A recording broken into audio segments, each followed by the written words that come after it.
আসসালামু আলাইকুম রহমতুল্লাহ। আজকের এই ভিডিওতে আপনারা দেখতে পাচ্ছেন আমাদের মসজিদের পুকুরটি পরিষ্কার করার একটা সুন্দর উদ্যোগও নিয়েছি। যখন বাড়ি থেকে বেরোচ্ছিলাম তখন আমার সঙ্গে আমার দুটো বিড়ালও আমার সঙ্গে সঙ্গে ছুট মসজিদের পাশে থাকা এই পুকুরে কিছু গাছের ডালপালা এবং বিভিন্ন ধরনের ময়লা আবর্জনা পড়ে গিয়েছিল। দীর্ঘদিন ধরে পড়ে থাকা এসব ডালপালার কারণে পুকুরের সৌন্দর্য যেমন নষ্ট হচ্ছিল, তেমনি পানির পরিবেশও অপরিচ্ছন্ন হয়ে উঠেছিল। তাই আজ সবাই মিলে সিদ্ধান্ত নেওয়া হয়েছে পুকুরটি পরিষ্কার করা হবে, আর সেই উদ্দেশ্যেই শুরু হয়েছে পরিষ্কার পরিচ্ছন্নতার এই কাজ। আপনারা দেখতে পাচ্ছেন পুকুরে পানিতে নেমে এবং পাড় থেকে গাছের বড় বড় ডালপালা তুলে নেওয়া হচ্ছে।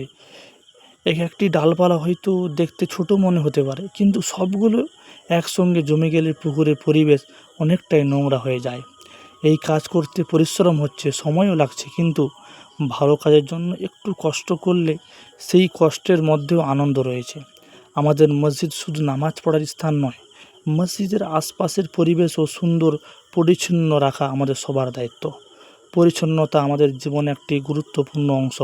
আমরা যদি নিজের বাড়ি পরিষ্কার পরিচ্ছন্ন রাখতে পারি, তাহলে আমাদের মসজিদের পুকুর, রাস্তা এবং আশপাশের পরিবেশও পরিষ্কার পরিচ্ছন্ন রাখার চেষ্টা করা উচিত।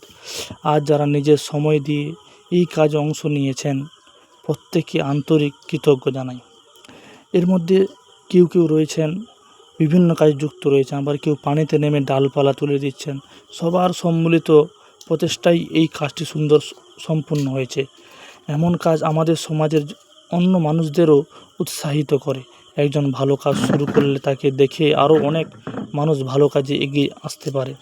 আমরা যদি প্রত্যেকে নিজের এলাকায় একটা ছোট্ট জায়গা দায়িত্ব নিই, তাহলে আমাদের পুরো সমাজ অনেক বেশি সুন্দর ও পরিচ্ছন্ন হয়ে উঠবে।